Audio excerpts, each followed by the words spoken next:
नमस्कार, आप देख रहे हैं जनता जनार्दन न्यूज 24/7। आइए नजर डालते हैं आज की खास खबर पर। जनता जनार्दन न्यूज 24/7 की टीम ने आज कानपुर देहात जनपद के जिला पंचायत सदस्य प्रतिनिधि, जिलाध्यक्ष, युवा मोर्चा, परिवेश कटियार जी से की खास मुलाकात। परिवेश जी ने बताया कि चुनाव से पहले भारतीय जनता पार्टी हो रही हर मोर्चे पर मजबूत।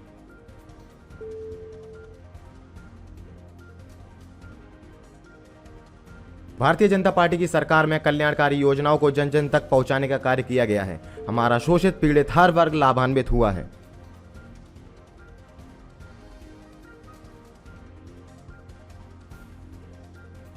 2022 विधानसभा चुनाव के परिणाम में भारतीय जनता पार्टी 300 प्लस सीटों से पुनः करेगी वापसी। आप देख रहे हैं जेजे न्यूज 24/7। आज हम आए हैं कानपुर देहात। आज हमारे बीच उपस्थित हैं, वो किसी परिचय के परिचयदाता नहीं है। आज हम बात करते हैं परवेश कटियार जी, जिला अध्यक्ष युवा मोर्चा कानपुर देहात से। नमस्कार सर। जी नमस्कार सर, सबसे पहले हम आपसे ये जानना चाह रहे हैं, हमारे चैनल के माध्यम से आप जिला पंचायत सदस्य प्रतिनिधि भी हैं, आपसे ये जानना चाह रहे हैं अपने बाढ़ वासियों को हमारे चैनल के माध्यम से शुभकामनाएं या उनका आभार कैसे प्रकट करना चाहेंगे? देखिए, सबसे पहले तो आपका बहुत बहुत धन्यवाद, स्वागत करता हूँ। जैसे कि आपने हमारे जिला पंचायत क्षेत्र की बात की, तो आज तकरीबन 6 माह के ऊपर हमारे इलेक्शन हो चुका है और मैं उनका आभार तो कभी जीवन में व्यक्त नहीं कर सकता हूँ शब्दों से। मैं उनकी सेवा करके ही प्रयास करूँगा कि उनका आभार व्यक्त करूँ। और सबसे पहले मैंने यह प्रयास किया है कि मैं डोर टू डोर, जिस प्रकार से मैंने इलेक्शन लड़ा था, इलेक्शन में शायद मैं इस प्रकार से वोट नहीं मांग पाया था। जिस प्रकार से मैं इलेक्शन जीतने के बाद, चूंकि एक ऐतिहासिक चुनाव था, उस सीट पर पूर्व में समाजवादी पार्टी के कब्जा किए हुए थे और जनता ने वहाँ पर हमको जिता करके भेजा, तो मैंने डोर टू डोर जाकर के उनका धन्यवाद दिया है, बड़े लोगों का आशीर्वाद लेकर के पुनः धन्यवाद दिया। और अभी मैंने आपको बता दूं, विकास के माध्यम से भी मैं उनका ऋण चुकाना चाहूँगा। तो तकरीबन 2 करोड़ रुपए का अपने जिला पंचायत क्षेत्र में मैंने प्रस्ताव करवा करके विकास कराने का काम प्रस्ताव तैयार किया। परवेश जी, अब हम आपसे बात कर लेते हैं। आपने देखा होगा अभी चुनावी सरगर्मी 2022 विधानसभा की चल रही है। सर, आप पार्टी में सक्रिय रहते हैं, आप सक्रिय रहने के साथ साथ यूथ के साथ एक्टिव भी रहते हैं। हम आपसे सर ये जानना चाह रहे हैं, आप जनता के बीच जो जनसंपर्क कर रहे हैं, जो आपके कानपुर देहात में जो विधानसभा हैं, आप जो जनता के बीच जनसंपर्क कर रहे हैं, 2017 से 2022 तक आपने जनता के लिए ऐसे कौन कौन से कार्य करवाए हैं जो जनता को आप बताते हैं, जिससे जनता आपको पुनः वोट करे? देखिए, जनता क्या होता है, जब आप अच्छे कार्य करते हैं जी, तो जनता को बताने की आवश्यकता नहीं होती है। आप अच्छे कार्य करेंगे तो आपका मैसेज जनता में तुरंत फॉरवर्ड होता है। जब मैं पूर्व में मैंने पिछली बार भी जिला पंचायत चुनाव लड़ा था और आप लोगों को रिजल्ट भी मालूम है ना, तो जिस प्रकार से हमारे रिजल्ट में और समाजवादियों ने जिस प्रकार से गुंडागर्दी करके और एक साधारण पिछड़े परिवार से, गरीब परिवार से आने वाले नौजवान को जीता हुआ चुनाव हरवाने का काम किया, तो उस समय पूरे कानपुर देहात के साथ साथ एक अन्य जनपदों में ये मैसेज गया कि समाजवादी पार्टी के रहते हुए किसी भी गरीब और पिछड़े परिवार के नौजवान को आगे बढ़ने का अवसर नहीं प्राप्त हो सकता है। उसका परिणाम ये रहा कि 2017 में विधानसभा के इलेक्शन में 4 की 4 सीटें नौजवानों ने भारतीय जनता पार्टी के खाते में डालने का काम किया। और इसके बाद लगातार, चाहे हमारे लोकसभा का चुनाव रहा हो, नौजवान, केवल ये मैं तो एक अपना एग्जाम्पल दे रहा हूँ, ऐसा नहीं कि केवल मेरे साथ इस प्रकार के कई ऐसे क्षेत्र थे। आपका नौज में देख लीजिएगा, लोकसभा जीती हुई, ये तो छोटा इलेक्शन था, जीते हुए चुनाव हराए जाते थे। तो ये नौजवान अच्छी तरीके से समझ गया कि सबका साथ और सबका विकास और सबका विश्वास भारतीय जनता पार्टी में ही सरकार में रहते हुए संभव है, वरना ये क्षेत्रीय दल, जो छोटी दल जो जाति की बात करते हैं और हम का बात करते हैं, इसमें संभव नहीं। सर, आप बात कर लेते हैं किसान की। परवेश जी, आपने देखा होगा अपना देश कृषि प्रधान देश है, किसानों के बिना कोई बात नहीं की जा सकती है। लेकिन किसान की बात करते हैं तो सर, आपकी पार्टी या सत्ता पक्ष का ये कहना था कि 2022 तक किसानों की आय दोगुनी हो जाएगी। इसी सापेक्ष आपने फर्स्ट कैबिनेट मीटिंग में 36,000 करोड़ किसानों को कर्जा भी माफ किया। उसी के रिगार्डिंग आपने देखा होगा सेंट्रल गवर्नमेंट ने पीएम किसान 6,000 रुपये पर ईयर इंस्टॉलमेंट में दे रहे हैं आप लोग। उसी के साथ फर्स्ट एवं सेकंड कोविड वेव के दौरान फ्री ऑफ कॉस्ट राशन भी दिया। सर, हम आपसे ये जानना चाह रहे हैं, आप क्या जनता के बीच जनसंपर्क करते हैं, क्या किसानों की आय दोगुनी हुई है या नहीं हुई? बिल्कुल, किसानों की आय, देखिए हम सभी जानते हैं, आज हम लोग बैठ के बात कर रहे हैं, 2022 में हमारा भी संकल्प आया है माननीय मुख्यमंत्री जी के माध्यम से, आपने देखा होगा। लेकिन आपदा कोई देख के नहीं आया है। अभी हम आप बात कर रहे हैं और हमारे फ्यूचर के प्लान है कि हमको ये करना वो करना है, बीच में कोई आपदा आता है, दैवीय आपदा आती है, तो उसको हम लोग इग्नोर नहीं कर सकते हैं। नो डाउट किसानों की आय जो भी हमारे प्रधानमंत्री जी ने या मुख्यमंत्री जी ने बोला उसको पूरा किया, चाहे नौजवानों के लिए हो, चाहे हमारी महिलाओं की बहनों के लिए हो, माताओं के लिए, जो भी बोला पूरा किया। किसानों की आय दोगुनी हुई और उसके हमारे कुछ प्लान भी थे।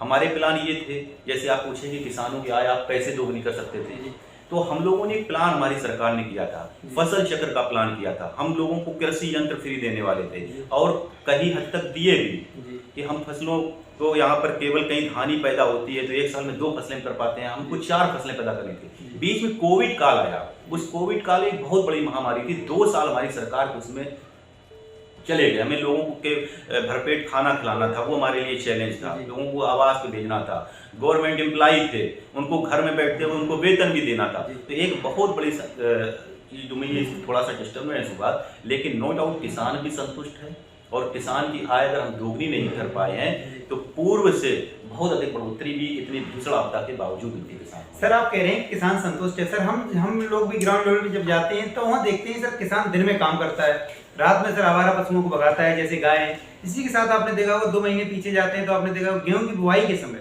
आपने देखा वो किसान बेचारा 4-4 दिन लाइन में डीएपी की लगा रहा। आपको क्या लगता है सर किसान परेशान है नहीं? देखिए जहाँ तक कि आपके मैं पहले क्वेश्चन का सवाल का जवाब देता हूँ, जो आपने आवारा पशु वाला बोले दिन में किसान काम करता है और रात में खेतों पर जाकर के जानवरों को रखाता है। किसान मैं मान सकता हूँ, इसके पीछे अगर हम डिबेट करेंगे तो एक बहुत बड़ी संख्या डिबेट हो जाएगी। लोग जानते हैं कि आवारा ये पशु जिनको हम बोलते हैं ये इसका उपयोग पूर्व में लोग कैसे करते थे। विदेशों में इसको गोमांस के माध्यम से गोकसी करवा करके लोग विदेशों में जाकर के और एक बहुत बड़ी संख्या में, मैं तो सीधे से कह देना चाहूंगा कि गोकसी करके लोग आतंकवादी बन रहे थे उसी ढंग से, है ना। लेकिन और लोगों को जैसे आपने कहा खेत रखाते हैं, किसान से आप बात करिएगा, किसान कहता है कि भाई अभी तो हम केवल खेती रखा रहे हैं, अगर कहीं पुनः समाजवादियों की इनकी लाल टोपी बखलों की सरकार आ गई भूल से भी तो खेत तो छोड़ दिए, अपने घर भी नहीं रखा पाएंगे, अपनी बहन बेटियों को नहीं। तो लोग किसानों में अभी आप जानते हैं कि अभी आपने देखा हो बड़े पैमाने पर गौशालाएं भी बन रहे हैं। कल हमारे प्रधानमंत्री जी ने भी घोषणा की है कि बहुत व्यापक स्तर पर अभी 22 के बाद यहाँ कानपुर देहात में गौशालाओं का निर्माण होगा। तो किसान भी समझता है कि जो आवारा पशु हैं ये किसान समझता है ये हमारे ही जानवर हैं, ये सरकार के नहीं है।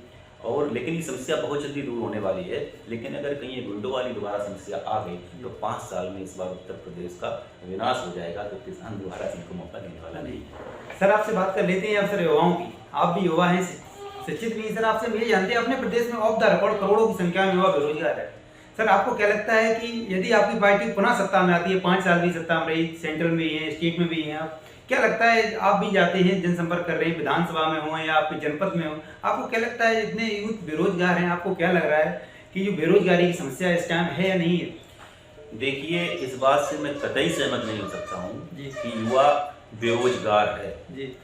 युवा कतई बेरोजगार नहीं है।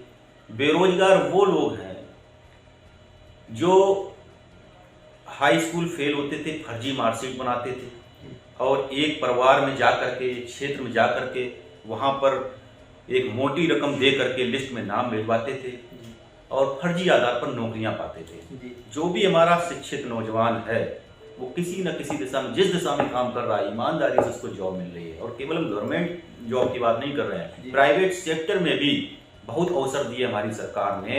आज हमारे कानपुर देहात में सैकड़ों ऐसे नौजवान हैं जिन्होंने एक बड़ी सब्सिडी से लेकर के बैंक से अपना ऋण लिया और तमाम प्राइवेट सेक्टर में अपना काम कर रहे हैं। तो बेरोजगार वो लोग हैं जो भ्रष्टाचार के माध्यम से रोजगार पाना चाहते थे। बेरोजगार वो नौजवान कतई नहीं है जो वास्तव में ईमानदारी से, लगन से, परिश्रम की पराकाष्ठा से आगे बढ़ रहा है, वो निश्चित रूप से खुश है। और जो भी भर्तियां हो रही हैं, मैं आपको बता दूं, जो भी भर्तियां हो रही हैं कानपुर देहात को आप छोड़ दीजिएगा, आप पूरे उत्तर प्रदेश में चाहे शिक्षक की भर्ती हो, पुलिस की भर्ती हो, एक नौजवान ऐसा बता दीजिएगा जो व्यक्ति यह कह सकता हो कि इनसे 2 रुपए की रिश्वत दी।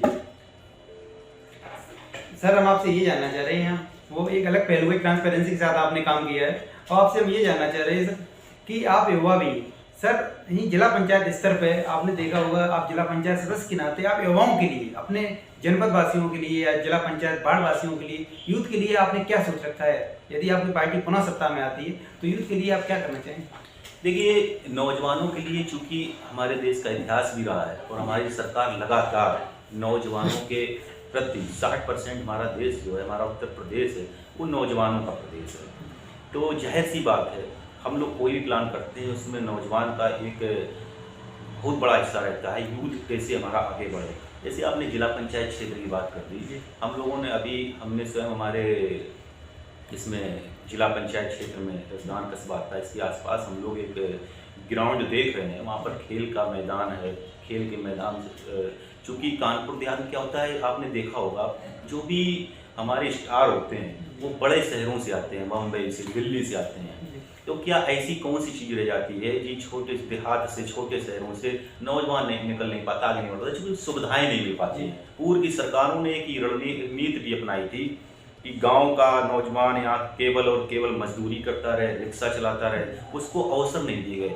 तो हमारी सरकार इस दिशा में प्रयास कर रही है कि जो अभी हम लोगों ने बहुत बड़े स्तर पर खेल की प्रतियोगिताएं कराई, वार्ड स्तर पर प्रतियोगिताएं कराई, मंडल स्तर पर प्रतियोगिताएं कराई, उसका उद्देश्य केवल ये था। आपने देखा होगा अभी हमारा जो ओलंपिक हुआ, सबसे अधिक एथलीट वहां पर पहुंचे, उसका रिजल्ट यही है कि नीचे स्तर पर नौजवानों को निचले स्तर पर अवसर दिया जा रहा है।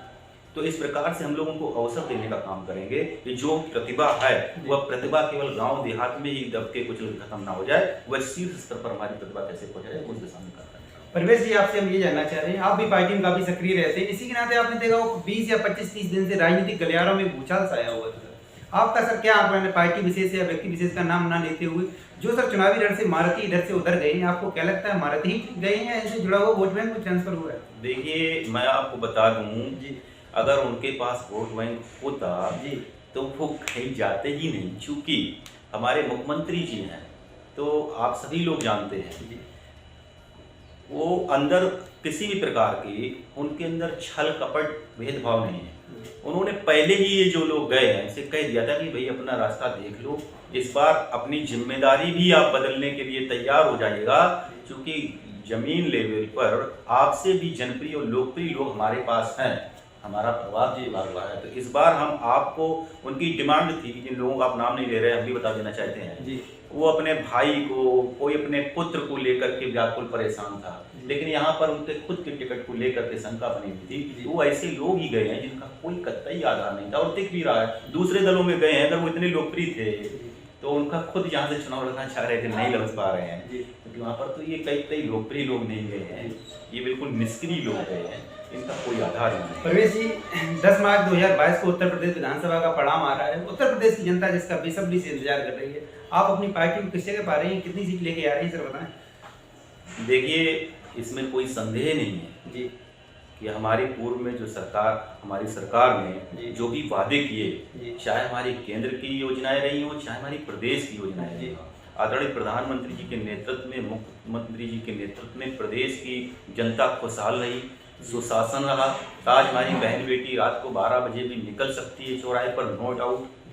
आज हमारा भाई, हमारे जितने भी, हम कह सकते हैं कि माफियाओं से मुक्त हो गया, भू माफियाओं से मुक्त हो गया प्रदेश।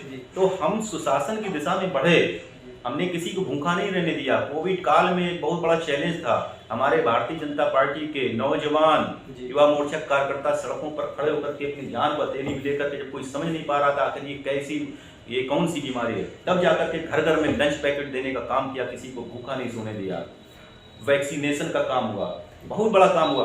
तो पिछले हमने बहुत अच्छी दिशा में कार्य किया, तो हम 325 जीते, तो इस बार निश्चित रूप से जब हमने उससे बेहतर किया है, तो इस बार हम लोग 350 प्लस होने वाले हैं।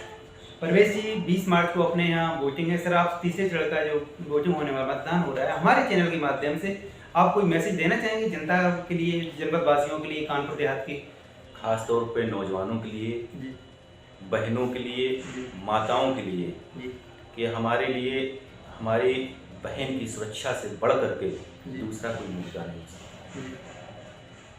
तो अब हमारी बहनों को, हमारे भाइयों को लगता हो कि नहीं हमारी बहन सुरक्षित है। पहले मैं देखता था, अगर हमारी बहन को स्कूल जाना होता था तो कहते थे भैया हमें स्कूल तक छोड़ दीजिएगा। आज हमारे बेफिक्र हो करके तो नौजवानों के उत्थान के लिए, प्रदेश के उत्थान के लिए, बहनों की सुरक्षा के लिए, माताओं की सुरक्षा के लिए और सुशासन हमारा बना रहे। भाई कहते हैं अभी अखिलेश जी मैं आ रहा हूँ, भाई क्यों आना चाहते हो आप जी? क्यों आना चाहते हैं? पुनः जाकर के सफाई में सब अन्य जनपदों की बिजली कटवा करके 24 घंटे सफाई में बिजली देना चाहते हैं, गुंडा राज करवाना चाहते हैं, कैराना से हिंदुओं का पलायन कराना चाहते हैं। क्यों आना चाहते हैं? इसीलिए आते हैं। तो जनता जानती है, वो कतई नहीं आ रहे। और यही संदेश देना चाहता हूँ कि एक बार पुनः योगी जी की भाजपा की सरकार बनवाइएगा और उत्तर प्रदेश को उत्तम प्रदेश बनवाने में अपने इस यज्ञ में आहुति देने का काम करें। आप देख रहे थे, हमारे साथ उपस्थित थे परवेश कटियार जी, जिला अध्यक्ष युवा मोर्चा कानपुर देहात से। उन्होंने बड़े सरल स्वभाव से बताया 10 मार्च 2022 को उत्तर प्रदेश विधानसभा के परिणाम में भारतीय जनता पार्टी पुनः प्रचंड बहुमत के साथ करेगी वापसी। धन्यवाद।